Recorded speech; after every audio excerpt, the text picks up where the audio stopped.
Welcome to GK current affairs point friends. I hope आप लोग अच्छे होंगे। यदि आप डिफेंस में जाने का सपना देखते हैं एंड डिफेंस में जाने का जुनून है और इंडियन आर्मी भारतीय सेना को ज्वाइन करना चाहते हैं तो आपके लिए एक सुनहरा मौका आने वाला है। 3 साल के लिए जवानों को लिया जाएगा एंड ऑफिसर्स को लिया जाएगा। तो उसका नाम है tour of TOD. Tour of duty के तहत लिया जाएगा। भारत सरकार इसके बारे में सोच रही है। तो इसके ऊपर जो अपडेट्स है, न्यू अपडेट्स, उसको मैं आप लोगों को बता देना चाहता हूँ। एंड कंप्लीट इन्फॉर्मेशन, इसमें क्या पढ़ाई लगेगी, कितना हाइट लगेगी, कितना वेट लगेगा, सब चीज़ बता देना चाहता हूँ। तो इस वीडियो को बहुत अच्छे से देखिएगा, काफ़ी अच्छे से समझाया है आप लोगों को। अगर आप में इंडियन आर्मी में जाकर देश की सेवा करने का जज्बा है तो यकीन मानिए आपके मन की मुराद पूरी होने वाली है। आर्मी ने आम लोगों को ट्रेनिंग देने का प्लान तैयार किया है। अब आर्मी क्या करेगी? आम लोगों को ट्रेनिंग देगी। आम लोगों को मतलब वो 3 साल के लिए ट्रेनिंग देगी। ऐसा नहीं है कि किसी को भी उठा के ट्रेनिंग दे दे रास्ते से, ऐसा नहीं करेगी। भारतीय सेना एक ऐसे प्रपोजल पर काम कर रही है जिसके मुताबिक आम युवा लोग 3 साल के लिए आर्मी भर्ती में शामिल हो सकते हैं। देखिए, बहुत सारे लोग लंबा टाइम तक आर्मी को ज्वाइन नहीं करना चाहते, बस देश की सेवा करने के लिए 2-3 साल काफ़ी है, वो लोग सोचते हैं। तो उसके लिए ये प्लान बहुत मस्त है, या फिर इससे रोज़गार भी मिलेगा। कैसे बढ़ेगा मैं बताता हूँ। इसके बाद आप लोग क्या कर सकते हैं, क्या बेनिफिट है ज्वाइन करने का। इस योजना को टीओडी कहते हैं, यानी टूर ऑफ ड्यूटी। मतलब कम समय के लिए 3 साल के लिए भारतीय सेना आपको ट्रेनिंग से ड्यूटी करवाएगी और उसके बाद आपको रिटायर कर देगी, यानी उसको डिसमिस करेगी। फिर उसको डिसमिस कर देगी तो उसको भी कहीं नए जगह काम मिल जाएगा। टीओडी मॉडल पहले से चले आ रहे शॉर्ट सर्विस कमीशन जैसे होगा। जैसे शॉर्ट सर्विस कमीशन में होता क्या था कि 10 सालों के लिए लिया जाता था और एक्सटेंशन 4 साल के लिए दिया जाता था। बट इसमें सेना और एकदम शॉर्ट कर दे रही है, 3 साल के लिए कर दे रही है। इसलिए इसको टूर ऑफ ड्यूटी का नाम दिया गया है, जिसके तहत वह युवाओं को 10 से 14 साल के आरंभिक कार्यकाल के लिए भर्ती करती थी। किस में भर्ती करती थी? उसमें शॉर्ट सर्विस कमीशन में। अब नेक्स्ट क्या है? नेक्स्ट है, अगर इस प्रपोजल को मंजूरी मिलती है तो सेना इसे लागू कर सकती है। और इसको यदि मंजूरी मिल जाए तो सेना इसको लागू कर सकती है। सेना के एक प्रवक्ता ने बताया, मतलब वो जनरल मेजर रैंक के थे, तो उन्होंने क्या बताया, देखिए, सेना आम नागरिकों को 3 साल की अवधि के लिए बल में शामिल करने को टूर ऑफ ड्यूटी के प्रस्ताव पर विचार कर रही है। सेना इस पर विचार कर रही है कि कैसे लिया जाए। सेना प्रतिभाशाली युवाओं को आकर्षित करने के लिए उनके प्रयास करती रहती है। योजना के जरिए यह युवाओं भी सेना में शामिल हो सकेंगे। युवा भी सेना में शामिल हो सकेंगे इस योजना के तहत। इसमें हो सकता है आप लोगों को एज में काफ़ी छूट मिले।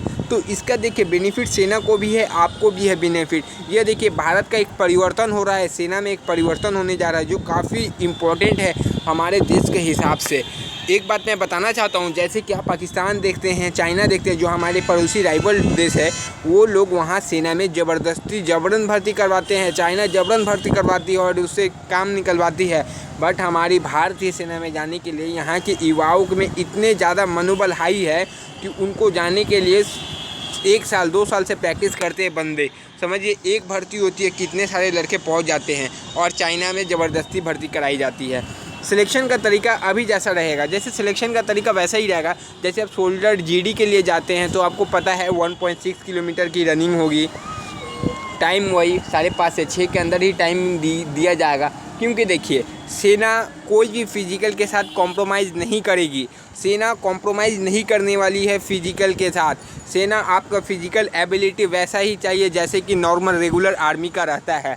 तो देखिए, एक बात याद रखिए, तो सेना क्या 3 साल के बाद आपको निकाल देगी? बट ऐसा नहीं होगा, याद रखिएगा।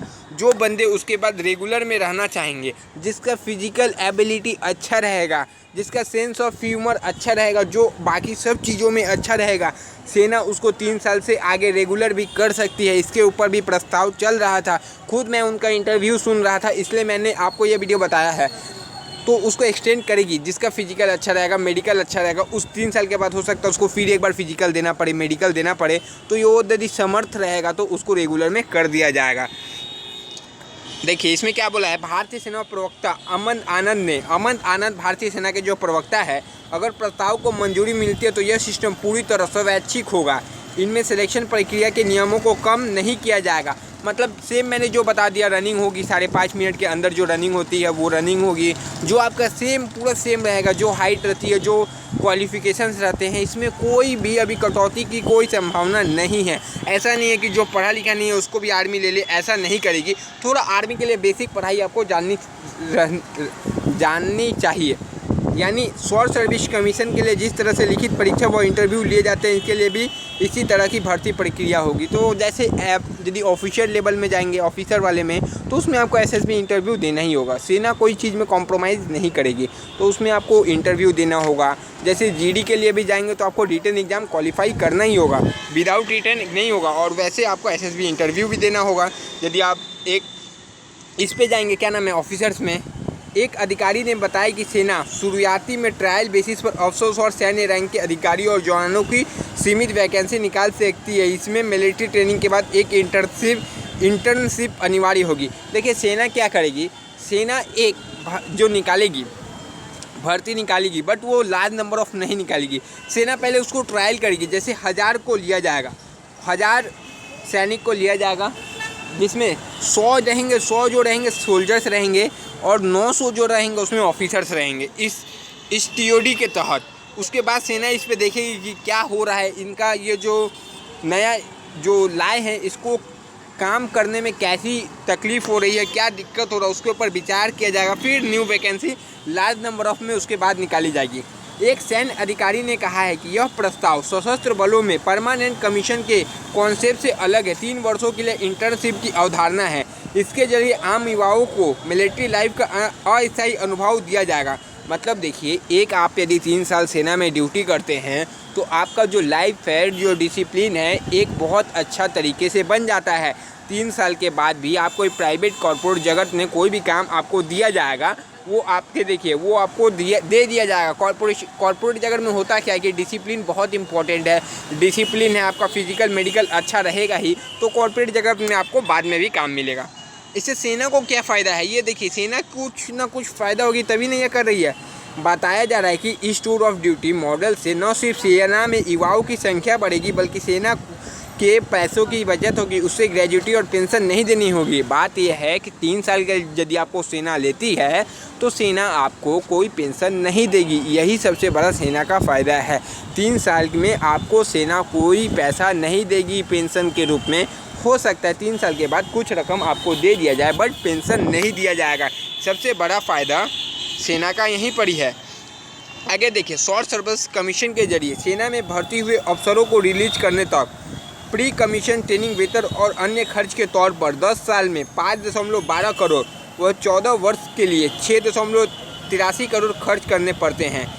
जबकि 3 साल के लिए शामिल हुए लोगों पर सिर्फ 80 से 85 लाख का खर्च होगा। तो समझिए 80 से 85 लाख का ही खर्च होगा। इससे सेना की यदि कोई 3 इंटर्नशिप रहेगी तो समझिए 10 साल के लिए 3 अलग अलग ईयर में वैकेंसी यदि निकालती है तो सेना को फ़ायदा होगा। कम से कम सेना को कुछ तो फ़ायदा होगा। हर एक जवान पे उसको कम से कम 1 से 2 करोड़ रुपये की फ़ायदा होगा। याद रखिए, ये जो 5.2 करोड़ सेना खर्चा करती है, एक सोल्जर पे करती है या एक ऑफिसर पे। अब बोलेंगे क्या 5 करोड़ रुपया कोई कमा लेता है? नहीं, 5 करोड़ कमा नहीं सकता है। आपके ऊपर जो पैसा सेना खर्चा कर रही है वो बताया है। जैसे आपके खाने का, रहने का जो है वो सब मिला के एक सैनिक पे इतना खर्चा हो जाता है। ट्रेनिंग में, बाकी सब चीज़ में उतना खर्चा ट्रैवल उड़ावल लेके बताया गया है। 5.12 करोड़ खर्चा होती है 10 साल में और 6.83 करोड़ खर्चा करती है कितने साल में? 14 साल में। और यदि न्यू सैनिक को लिया जाएगा तो देखिए इसमें ना आपको पेंशन देना है, बहुत कम 80 से 85 लाख का खर्च आएगा। बस 80 से 85 लाख का ही खर्च आएगा सेना को, इसीलिए सेना ले रही है। इसके बाद देखिए कॉर्पोरेट जगत में मौके। इसके अलावा टीओडी चुनकर 3 साल में सेना के सेवाएं देने के बाद लोगों के लिए कॉर्पोरेट वर्ल्ड भी नए अवसर खुलेंगे। प्राइवेट कंपनियां सिक्योरिटी सर्विसेज में सामान्य ग्रेजुएट्स की बजाय उन लोगों को अच्छी सैलरी वाली नौकरी देती है जो आर्मी से ट्रेंड होते हैं। याद रखिए, प्राइवेट जगत में ग्रेजुएट्स से ज़्यादा वैल्यू उनको ज़्यादा दिया जाता है। यदि वो 12+ आर्मी से रिटायर हुए हों या आर्मी से ट्रेड हुए हों तो उनको ज़्यादा वैल्यू दी जाती है, क्योंकि ये डिसिप्लिन्ड है, ये इनके अंदर ज़्यादा फोकस है, काम करने की क्षमता है, अनुशासन है, इसलिए आर्मी को यहाँ पर ही मौका देती है। आप देखिए विभिन्न सेक्टर में जो आर्मी से रिटायर होते हैं उनको जल्दी नौकरी मिल जाती है। बात यही है क्योंकि वो ज़्यादा डिसिप्लिन्ड है, सेना से रिटायर है, एक लोगो है सेना का, इसीलिए। प्रस्ताव में कहा गया है कि यह ऐसे लोगों के लिए शानदार अवसर है जो पूरी ज़िंदगी के लिए सैन्य सेवाओं में नहीं जाना चाहते, लेकिन आर्मी का लाइफ अनुभव लेने का सपना होता है, वो उनके लिए काफ़ी इम्पोर्टेंट है। देखिए, इससे सेना को अपने आधुनिक उपकरण के लिए काफ़ी पैसा का ये मिलेगा। सेना मतलब न्यू टेक्नोलॉजी के ऊपर पैसा खर्च कर सकती है, इस जगह से पैसा बचा कर काफ़ी सेना का देखिए एक तिहाई पैसा, एक तिहाई जितना उसका सेना का बजट है ना, आई थिंक कुछ बजट अभी याद नहीं आ रहा, जितना बजट है उसका एक तिहाई बजट ओनली पेंशन देने में ही सेना को चल जाती है। ओनली पेंशन देने में एक साल में सेना का 1000 करोड़ रुपया खर्चा होता है ओनली ट्रेनिंग में। तो इन सब चीज़ में काफ़ी चीज़ों में यह मतलब कमाई ये होगी, छूट होगी, इसी के कारण सेना को भी फ़ायदा होगा और युवाओं को नौकरी मिलेगा जो युवा इच्छुक है एंड जिसका फिजिकल मेडिकल अच्छा है, वो बाद में रेगुलर भी हो सकेंगे। ये सारी चीज़ें पे सेना अपनी देख रहा क्या करना है और इससे देखिए काफ़ी सारे युवाओं को बेनिफिट मिलेगा। इसे ये बात है नौकरी मिलेगी, बट ये किसके लिए सही नहीं है मैं ये भी बता देना चाहता हूँ। जो पढ़ाई में अच्छे बंदे हैं, जो कुछ कर सकते हैं, जो आगे यूपीएससी आईएएस आईपीएस की सपना देखते हैं, तो वो यहाँ जाएंगे नहीं। पहली बात, जो अच्छी सीजीएल लेवल की प्रिपरेशन करते हैं, जो क्योंकि देखिए आपके लाइफ की 3 साल बहुत अच्छा 3 साल यहाँ पर ही निकल जाने वाला है। यदि 3 साल के बाद आपको निकाल दिया जाए एंड आप एक अच्छे कैंडिडेट्स हो, उसके बाद तो आपकी सरकारी जॉब की एज ख़त्म हो जाएगी, ये भी बात है। यदि आपको कुछ नहीं मिल रहा, सरकारी जॉब में आप प्रिपरेशन करके पढ़ नहीं सकते हैं, यदि आप यहाँ आ गए तो आपको 3 साल में कहीं ना फिर बाद में आपके घर के पास कोई भी कॉर्पोरेट जगत में आपको काम मिल जाएगा, तो उसके लिए यह बेहतरीन मौका है। अब देखिए इसके ऊपर विचार चल रही है। नॉर्मल जो रिक्रूटमेंट होता था सेम वैसा ही होगा सब चीज़, कोई चीज़ में इसमें छूट नहीं दी जाएगी, ना मेडिकल ना फिजिकल। सेना कोई चीज़ में भी कॉम्प्रोमाइज़ ना करेगी, नहीं ना एसएसबी में भी कोई कॉम्प्रोमाइज़ नहीं होगा। तो ये सारी चीज़ें मैं आप लोगों को एक अच्छे से डिटेल्स में बता दिया। काफ़ी इसके बारे में बोला गया था, तो मैंने सोचा इसको अच्छे से एक बार बता देता हूँ। और इसका अभी देखिए अप्लाई का कोई तिथि नहीं आई है। कोई तिथि क्यों नहीं आई है? क्योंकि सरकार इसके ऊपर अभी विचार कर रही है, इसको अप्रूवल अभी नहीं मिला है। सरकार जब अप्रूव कर देगी उसके बाद सेना इसको ज़रूर भर्ती लाएगी। याद रखिए इसमें रेशियो क्या हो जाएगा, बाद में चल के ये रेशियो 70-30 का होगा। 70-30 मतलब क्या है, 70 जो सोल्जर्स रहेंगे वो रेगुलर के रहेंगे और 30 जो रहेंगे टीओडी के रहेंगे, टूर ऑफ ड्यूटी के तहत। ये रेशियो रहने वाला है आगे चल के। याद रखिए ये रेशियो क्यों है। देखिए सेना को न्यू युवाओं के साथ साथ अनुभव को भी ज़रूरी है, अनुभव के साथ सेना काम करती है। याद रखिए चीन की जो सेना है उसमें अनुभव कम है। अनुभव कम की इसलिए है क्योंकि उसमें 4 से 5 साल के लिए लिया जाता है फिर छोड़ दिया जाता है। अधिकतर युवा है, कोई अनुभव नहीं है। और वहीं यदि हम अपने भारतीय सेना को कंपेयर करें तो भारतीय सेना में अनुभव बहुत है, बहुत ज़्यादा अनुभव है। इसीलिए भारतीय सेना 70% जो रेगुलर के रखेगी, 30% किसको रखेगी, टीओडी को रखेगी। यदि प्रस्ताव पेश हो जाता है तो यह बहुत अच्छा मौका होगा। मतलब सेना बुला रही है, जिसको जाना है जाओ, आपने कैपेबिलिटी है फिजिकल क्रॉस करने का, मेडिकल पास करने का, तो आपकी जॉब हो जाएगी। फिर आप यदि अच्छे फिट रहें तो आपको 3 साल के बाद भी रेगुलर करने को देखा जा सकता है। यह सेना के तरफ से बयान आया है, ना कि मैंने अपना खुद का कोई बयान दिया है। मैं ऐसा कुछ नहीं बोलता हूँ जो अनऑथराइज हो, कुछ हो। मैं इसे अपने एक इंटरव्यू में देख रहा था तो उसी में बताया गया था, तो मैंने सोचा अच्छे से आपको भी बता देना चाहिए। तो कैसा लगा आज का ये वीडियो, क्या आपको पूरा समझ में आया? तो ज़रूर बताएं कमेंट करके। जय हिंद। नेक्स्ट वीडियो में आपसे मिलते हैं।